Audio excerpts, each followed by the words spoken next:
ઘાટવડ ગામમાં કલેક્ટર દિગ્વિજયસિંહ જાડેજા સાહેબના નિયમનો થયો લાળીઓ. ઘાટવડ ગામમાં ખનીજ માફિયાઓ બન્યા બેફામ. ઘાટવડ ગામ ઇકોઝોન હોવા છતાં ફરી ધમધમતી થઈ પથ્થરોની ખાણો.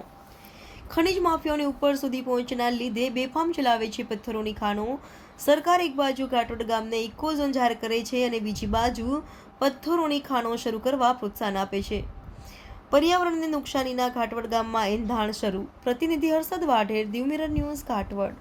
હેલો, નમસ્કાર, જય શ્રી કૃષ્ણ. હું છું તમારો પ્રિય ખજૂરભાઈ. તમામ ગુજરાતીઓને કહીશ કે સરસ મજાનું ન્યૂઝ એવું કે દીવ મિરર ન્યૂઝને જોતા રહેજો. જય માતાજી, જય શ્રી કૃષ્ણ. નમસ્કાર મિત્રો, હું ફિરોઝ ઈરાની આજે તમને એક નવી વાત કરવા આવ્યો છું. દીવ મિરર ન્યૂઝ જોતા રહો, સબસ્ક્રાઇબ કરવાનું ભૂલતા નહીં અને શેર કરવાનું પણ ભૂલતા નહીં. સત્યની સાથે જોડાતા રહો. નમસ્તે મિત્રો, હું છું ચાંદની પરમાર. આપની મનપસંદ ચેનલ એટલે કે દીવ મિરર ન્યૂઝ ચેનલને લાઈક કરો, શેર કરો અને ફોલો કરો. અને હા, તેમાં દરરોજ તાજા સમાચાર જોવાનું ભૂલશો નહીં. દીવ મિરર ન્યૂઝ દરરોજ લાઈવ અપડેટ. ગુજરાત રાજ્ય, દેશ, દુનિયાના તમામ બ્રેકિંગ સમાચારો નિહાળો દીવ મિરર ન્યૂઝ ચેનલ પર.